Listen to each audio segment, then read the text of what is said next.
joining us for our Ladies Fund Masterclasses. We are Ambreen Saleh VIP members in this educational platform. Do join our LF VIP membership, where we are accepting application for physical members currently. Next Wednesday, we resume our Zoom. On Wednesdays, we wear pink virtual series. Tonight, we feature Ambreen Saleh, communications expert and corporate communications for Habib University. She will be talking about communications for businesses and the power of storytelling. Welcome, Ambreen. Thank you. Once upon a time, there was a lonely planet called Earth.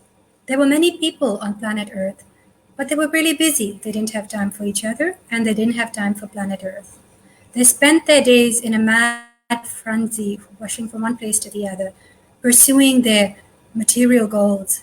They were connected to their phones and their laptops, and often they didn't even realize there were people in the room with them. This is how busy life was on planet Earth. Then one day, a very tiny, powerful visitor came to planet Earth. Its name was coronavirus. Coronavirus was very dangerous. It made a lot of people sick. A lot of those people even died.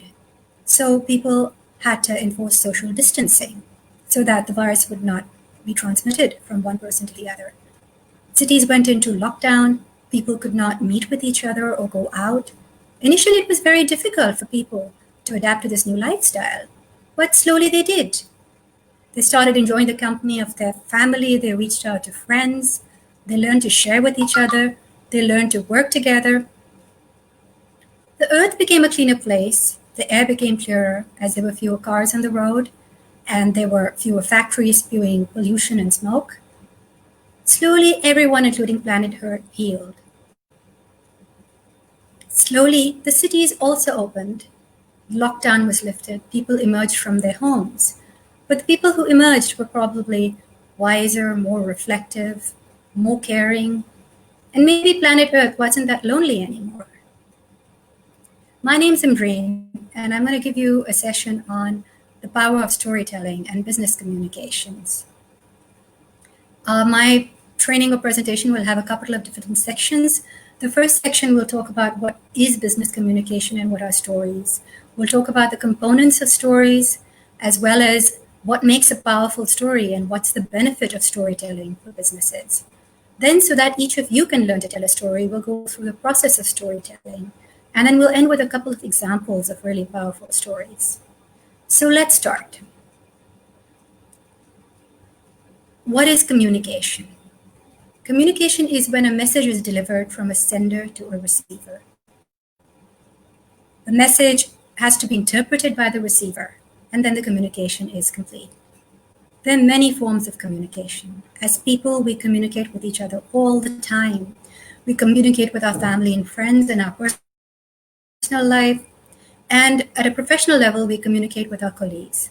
In fact, there's a whole field called business communication, which studies how organizations communicate with people outside the organization to try and reach their organizational goals. So, for example, there's a marketing department or a public relations department or advertising agencies that tell the story of the organization. They create brand loyalty by building a personality for the organization, and that's where storytelling comes into business communications. We've been hearing stories since we were children. We heard of Layla Majnun, we heard of Arabian Nights from the Middle East. Stories play a very important role in our culture. They bring people together as a community. They bind us together historically, all the beautiful, wonderful stories we've heard. But now, more and more, in the modern context, stories are also a very powerful tool that can be used to build brand loyalty and attract people to your brand and make them loyal followers. So first, before we go further, we'll discuss what are the components of a good story. There are a couple of elements that every story should have. First of all, a story needs to have characters because that's what pulls people in. It's the characters that listeners and viewers relate to. You know, we all hear the characters in stories, the heroes, the villains, the supporting lead, the supporting female, you know, and when we learn about the events that are taking place in their life, that's what we relate to, and that's what where the pull of the story comes from. The second thing a story has to have is conflict. There has to be a kind of tension where the lead character goes through a transformation or is making some kind of decision. Again, this is what people relate to because all of us as human beings have been through some challenge or the other. So the conflict or challenge the lead character of a story is going through connects us to them. And finally, a story has to have a resolution. It has to have an ending. It could be a happy ending or a sad ending, but usually a message is conveyed with that ending. For example, when we were growing up, we read stories like Cinderella, Snow White and the Seven Dwarfs, Sleeping Beauty. All these stories tended to convey that people who are good and righteous are victorious in the end. They have very happy endings. So the moral or the lesson there was that we should be good. There's a very famous story of Pinocchio, whose nose grows long as he lies. And the message in that story is that it's wrong to lie. So that's how stories have been used, for example, for children to convey messages to them and communicate to them in a fairly subtle way. The next thing is that what characteristics does a powerful, effective story need to have at a personal level or at a professional level? So first of all, you have to understand that stories are the most simple way of conveying your message. An organization could throw lots of data, facts, figures at its target audience, but probably those facts and figures will just confuse the person they're trying to speak to because at times people don't know enough about the topic, and in this day and age there's so much information overload that in any case people block out a lot of information that they're getting. However, if an organization uses a captivating story that engages the audience, that appeals to the imagination, that arouses their passions, that's how they really pull their audience in. And they'll have a very simple message. So, for example, a lot of companies that sell technological products do not list the new technologies and features in their product in a very dry and boring way. Apple, for example, tells stories. It has a narrative. It had visuals that describe the benefits the product brings to the user in a very imaginative way. Likewise, car manufacturers do not list facts and statistics usually in their advertisements about how much fuel the car can hold and what the engine power is. Very often you'll find car ads with a beautiful car zooming around the screen and a hero and a heroine and an entire lifestyle that car is connected to. So yeah, storytelling is a much more powerful way than dry facts. And it makes the message simple and easy to digest. The other thing about stories is that a story needs to follow a universal language. So what do I mean by that? As human beings, there's certain emotions that connect all of us. We all feel happiness, anger, fear, pain, etc. So if a story taps into those emotions, it connects us as human beings. And so when we hear a story that elicits an emotional response from us, it connects us as a community, and it can have a very powerful effect. The director of Pixar once said that if you are developing a story, it's important to tell that story about your own life and describe how you felt when you were going through that experience, and tell it in a way that the person listening will feel exactly as you felt.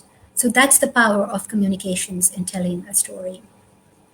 The next thing about a very good story, besides the fact that it has to have a universal appeal, is that it has to have a good structure and organization. So, for example, there's a technique called the spine structure. So in that, there is a beginning, once upon a time, then one day, then suddenly this happened. What happened after that? In conclusion. So a story structure usually has a beginning, a middle, and an end. And finally, you have to have a very strong purpose for selling the story. There has to be a burning issue you want to talk about, and that's what's going to make your story impactful. In many parts of the world, the most powerful stories have also been used to bring about social change and really make us question the norms we're living with. And that's what makes them so powerful. So, for example, Disney, a lot of Disney stories are addressing issues such as racism, prejudices, colonialism, etc. And they make the viewer really think about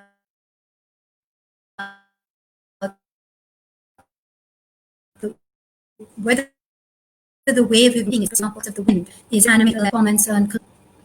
Likewise, in our part of the world, we have a very famous film producer and director, Sharmeen Obaid-Chinoy, who uses stories very powerfully to bring about social change. So, for example, her movie, Girl in the River, The Price of Forgiveness, talks about a girl whose family tries to murder her on the time-honored tradition of honor killing. And we connect with the girl because through that very powerful movie, we understand the anguish she's going through, her reactions. And because we relate to her, we start questioning whether this tradition is good or not. So it makes us question the norms we've been living with. And Sharmeen was able to change laws on the basis of her very powerful movies. She's made a movie about acid victims that allows us to connect with them and understand their emotions and anguish and want us to bring change. And in her animated feature films, little children try and bring about change in their communities and take on the village mafia. So yeah, stories, the most famous and powerful stories talk about change. The other thing about stories is that they have to be engaging. They have to show something that the viewer did not already know. So these are the qualities that powerful stories need to have.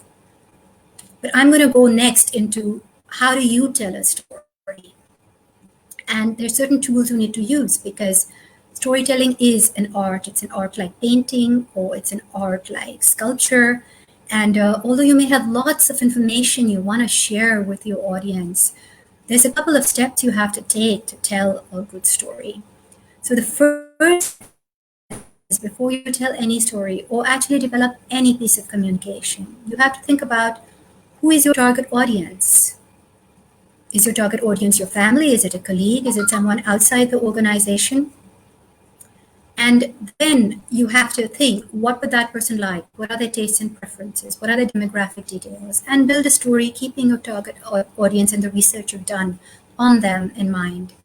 The next thing you have to do is determine what your core message is. What's the single sentence that describes the purpose of your story? So, for example, if the purpose of a story is to encourage education for girls, that's it in one sentence. It's to encourage education for girls. TCF constantly emails stories about the transformation education has brought to the lives of the children who study in TCF schools. And the purpose of those stories is to encourage literacy, encourage education for children of different backgrounds. So you have to have a very clear purpose around which you can build the story. And also, you have to determine the type of story based on your audience. Would you want a thriller, drama, comedy, something serious, something light? You have to determine the tone of the way you're going to convey the events and the characters in your story. And finally, you have to determine what is the core, like what is the change you're trying to bring about with it? What are you trying to tell people? And what are the goals you're trying to achieve with that story? You also have to determine what mediums you'd use. So, for example, once upon a time, oral storytelling was very famous. We heard that in Arabia, at the time of the Prophet, a lot of information was handed down over the generations through stories. So that is one of the oldest forms of conveying messages and conveying information. Now, for example, we started writing. So previously, people would have to write on pen and paper, and they would have to publish their stories in books or magazines or newspapers, publications. But now, thanks to information technology, we have so many different types of mediums open to us. So, for example, if you want to write a story, you can write it on a blog, and the blog will allow people around the world to access your story in a couple of immediately, instantaneously. If you want to just narrate a story, you can go to TED Talks. And TED Talks is a platform where people tell stories of their lives to inspire other people. If you want to do, again, just a narrative story, you can use a podcast and email it out to your friends. Or if you want to do a digital story, you can use, sound and visuals and narration and put all that together and upload it on YouTube or Vimeo and share that. So now we're very lucky that we have so many options for sharing our stories. And the more you distribute your story and more you share it, the more you engage with audiences and the better you become as a storyteller. For example, when you upload a story on YouTube, you get comments and feedback from your audience. Likewise, on Facebook. Facebook gives you the option whereby your stories can be shared, people can like or appreciate a story you tell. So we're in a very interactive mode for storytelling, and we're very fortunate that storytelling has evolved over the centuries, and it's so much easier for us to develop stories and to tell them and to engage with our audiences. So finally, what we're going to do is go through a couple of good stories so that we can see how those stories reflect some of the things we've discussed so far and what are the benefits of using storytelling.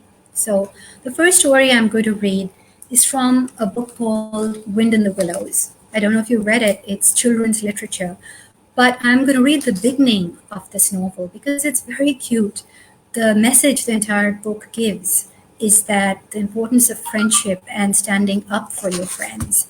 And it starts off on a very imaginative note, and the main character is an animal, not a human being, to add to the interest. The Riverbank, Chapter 1.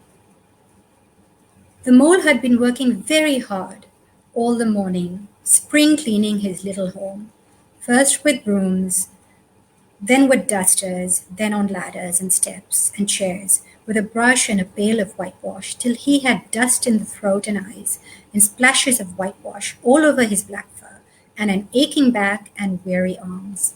Spring was moving in the air above, and in the earth below, and around him, penetrating even his dark and lowly little house with its spirit of divine discontent and longing. It was small wonder then that he suddenly flung down his brush on the floor and said, "Bother!" and "Oh, blow!" and also "Hang spring cleaning!" and bolted out of the house without even waiting to put on his coat. Something up above was calling him imperiously, and he made for the steep little tunnel which answered, in his case, to the gravelled carriage drive owned by animals, whose residences are nearer to the sun and air. This is a very interesting beginning because, again, we're talking about an animal, not a person, so it inspires interest. Suddenly, the character leaves, he stops spring cleaning. Something tells him he has to leave the house. So again, you're engaging with your audience, you're pulling them in, you leave them asking, what happens next? What's the mole going to do next? So that's a very interesting story, and I think one of us, maybe a lot of us, have read, and it uses many of the techniques. The other story I'd like to discuss is a story written by Uzra for Ladies Fund. And again, remember I said a story has to have a call to action at the end of it. What do you want your audience to do after they read your story? You may want them to donate to your organization. You may want them to buy your product. You may want them to subscribe to your newsletter. So this is an example of where storytelling is used to portray the plight and what's going on in the lives of so many people in the city, Karachi, that we live in, and to encourage us to help them and be big-hearted and open-hearted during the month of Ramzan. So I will read out this very short story to you.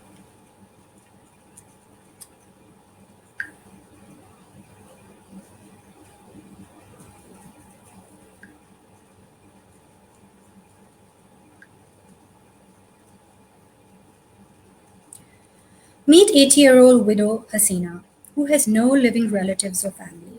She owns 2 goats and sells milk for a living. The villagers of Borlis Simaja Thar try to help her. She has no other source of income and accepted this donation of yours as zakat. Hasina is the 654th recipient of the Ladies Fund 1000 Families Ration Fund. So this story is an example of encouraging people to be humane and sensitive to people who live in the same city but have lives that are nowhere near as comfortable as ours. So these were the 2 stories I wanted to share with you. If you have any favorite stories you can think back of, even as we're having this discussion, think of them. Why were these stories so powerful and impactful for you? What makes you remember them to this day? And think about what are the characteristics of those stories. Also, remember, if you have a brand, just like a human being has characteristics, your brand can also have characteristics and you can build a story around it. For example, think of brands like Coca Cola, Pepsi Cola, Nike. These are not just objects anymore. These are entire personalities because of the storytelling that has gone around them. So Nike, for example, gets lots of people to advocate for it, famous sportsmen. So the message it gives out is that of endurance, determination, competitiveness, winning. That's the personality of Nike. It's not just a shoe anymore for anyone. Likewise, Coca-Cola and Pepsi talk about joy, living a good life, entertaining, being entertained. And again, that's the lifestyle and positive message they give out, which makes people connect to them and want to stay affiliated with that product and consume it. For example, in Karachi, Coke Studio is the sponsorship of traditional music by an organization. And so the message that's going out is that it's a very positive organization that wants to help the local culture and local musician thrive. So again, it's a brand we would want to connect with because of this personality that's being built around the brand and the stories that are forming around it. So keep in mind that whatever brand you have, connecting with your audience through stories is a very, very powerful tool for you. I hope you enjoyed that session. Thank you.